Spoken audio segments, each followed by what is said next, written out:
Good evening, welcome to my channel. I'm Dr. Paul Kiritsis. Today I'm going to be giving you a talk on how Hellenistic or Greek philosophy influenced Western alchemy.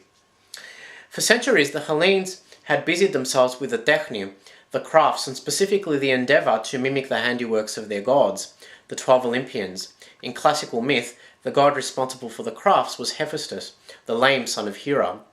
He was, among other things, a goldsmith, an armourer, a builder, an architect, a worker in bronze, and an inventor of mechanical devices or automata. Some of the most awe-inspiring and formidable implements used by the Olympian gods and goddesses were installed by Hephaestus's abyssal and multicoloured imagination. These include, but are not exclusive to, the grand Olympian palace, Helios's gilded chariot, Hermes's winged Petarsos and helmet, the girdle of Aphrodite, Eros's bow and arrows, as well as the weaponry of famous Trojan heroes like Achilles and Heracles. More significant feats were the assembly of automatons as personal assistants, the fabrication of indestructible and immortal dogs to serve a divine master in Alcinous, who was king of the Phoenicians, and the fabrication of a Herculean man of bronze named Talos, whom he placed on Crete to patrol the shore and safeguard Europa, a Phoenician princess loved by Zeus from hostile foreign adversaries. The Greeks perceived their gods to be immortal versions of themselves, and so the traits of this god were transposed to the legendary figure of the craftsman Daedalus, better known for his construction of a Cretan labyrinth to harbour the dreaded Minotaur, and a wooden cow used as a contraption for Queen Pasiphae to mate with a white bull. Daedalus's quirky and admonitory inventions included automata of every type and description. In his De Anima, Aristotle, the preeminent polymath of classical thought, makes mention of a Daedalian creation, a mobile simulacrum of the goddess Aphrodite, whose movement could be attributed to a quantity of quicksilver that lay inside. Some of Daedalus's inventions were even employed as props by Aeschylus and Euripides in their satirical plays to illustrate points about the nature of reality. What the Greeks sought to illuminate through these tales of clever imitation was that the human intellect partakes of the divine intellect because it can successfully and convincingly replicate anything it sees in the natural world. Save for being a product of the marriage of the technical crafts with Greek philosophy in an Alexandrian climate that was as deep and complex as it was variegated and broad, Western alchemy was the discipline that best captured the Hellenistic plight to perfect to compete with nature herself.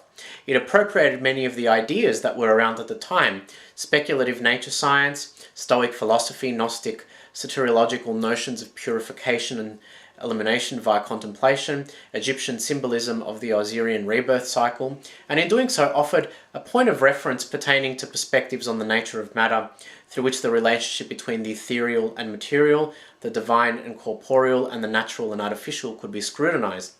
Alchemy was different from the Hellenistic and Egyptian techni of metallurgy, glass-making, pottery, chemistry, dyeing, jewelry making, and generating lifelike automata, because it went beyond the cosmogony of superficial imitation to a perfective one in which a different atomic structure could be imposed onto an existing blueprint of a created object or substance, thus altering its inherent form. Adopting the role of a secondary or inferior deity, the alchemist could fashion gemstones, metals, elixirs, and other products by first reducing them to primal chaos, or prima materia, in a manner reminiscent of God's creation ex nihilo, an act of creating something out of nothing. This fanciful list of natural replication would later evolve to encompass artificial procreation in the homunculus, a rudimentary proto-cloning of human beings with biotechnical consequences and ethical considerations much more relevant now than what they would have been back then. Even though the origins of Western alchemy are ambiguous, ill-defined, and shrouded in mystery, we must attempt at least a superficial demarcation of its development in Hellenistic Egypt for the sake of pinpointing which Hellenistic ideas it entered into dialogue with and when this might have transpired. Nevertheless, what is clear beyond reasonable doubt is that prior to its confluence with Hellenistic philosophy, the proto-alchemy of the Egyptian late period was closely related to the chemical arts and the metallurgical crafts which sought to counterfeit precious stones and dyes. Hence its formative stage, a historian of science or Western esotericism would not be wrong in claiming that alchemy was purely a mimetic endeavour. According to André Juan Festugière, the French philosopher who described a threefold division of surviving historical documents pertaining to alchemy, this initiatory period of the discipline's evolution lasted until about 200 BC and conceived of technical prescriptions purely in a mechanistic and quantitative manner. Such is obviously the case with the Leyden the 10th and Stockholm papyri, which give a plethora of instructions for the counterfeiting of gold and the synthetic replication of silver, pearls and textile dyes. The trajectory of its outlook allegedly changed between 200 BCE and 100 CE, when substances, metals and natural processes were understood in light of qualitative and amistic interactions. Everything that existed in the cosmos was arranged or configured according to the polar forces of love and conflict, which forged sympathies and antipathies between individual objects or substances. Festugier argued that this phase was embodied par excellence by Bolus the Democritian, who lived in about 200 BCE, and his alchemo-mystical treatise Physicacia Mystica, which translates to physical and mystical matters, though it is now contested that the text in question dates to the 1st century CE and was probably reworked a number of times. Finally, the fragmentary works of Gnostic alchemist Zosimus of Panopolis, who lived in about 300 CE, complete the implanting of Hellenistic philosophy into the chemical technologies of ancient Egypt. The dreamlike visions, described at length in Visions, transcribe purifications of the soul and nature in Gnostic and Stoic terms, drawing attention to the notion that alchemy was a viable avenue through which nature and the human soul, both of which had their origin in the prima materia, passed through a cosmic distillation apparatus in order to emerge regenerated from their fallen and accursed state. Scholars of Western esotericism today believe that the feasibility of transmutational endeavours indigenous to the discipline of ancient alchemy is only discernible in the context of Aristotelian nature philosophy.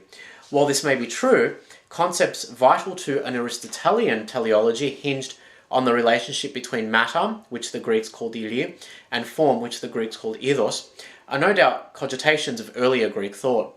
The most important of these is the ubiquitous prima materia, a synonym for what the ancients understood as the undifferentiated first matter from which everything in the corporeal world was made and to which it would eventually return.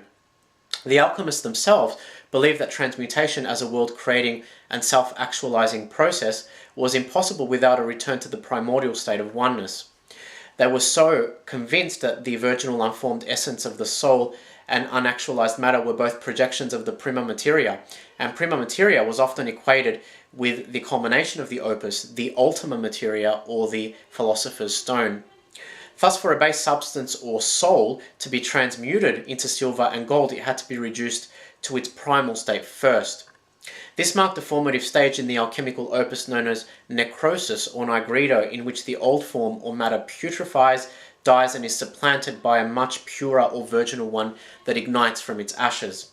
As both the matrix and fruition of the stone, it seems natural that the prima materia would be imbued with that are variegated yet qualitatively linked. So moon, sea, mother, Mercury, water, earth, virgin, menstru, poison, chaos, water, dew, and ili are all synonyms for the prima materia. So where exactly did the idea of an underlying interconnectedness for the universe, the insinuation that all is one, actually come from? The Greeks have always been a curious and seafaring peoples, and there is ample evidence to suggest that they were travelling to Egypt as early as the 8th and 7th centuries BCE. Their adventures in the land of the Nile would have brought them face to face with the Egyptian priesthood, and a great many Greek travellers would have been entrusted with intimate details of the Heliopolitan creation myth. The state myth makes use of a dramatic metaphor to describe how the universe came into being. It speaks of a primeval ocean of undifferentiated mass called Nun, which existed for time immemorial before its self-generated vortices pushed up a mound of fertile silt. In turn, the silt differentiated into a conscious and self-engendered creator god, who proceeded to masturbate and ejaculate a pair of substances, air and moisture, from whence all created matter emerged. Being of an overtly curious and investigative disposition, the early Greeks would have brooded upon the homogeneous substance of uncreation, which the Egyptians defined as primeval chaos. They would have wanted to tear aside the metaphoric veil and know its true nature, an obsession which bamboozled the Ionian pre-Socratics for centuries on end.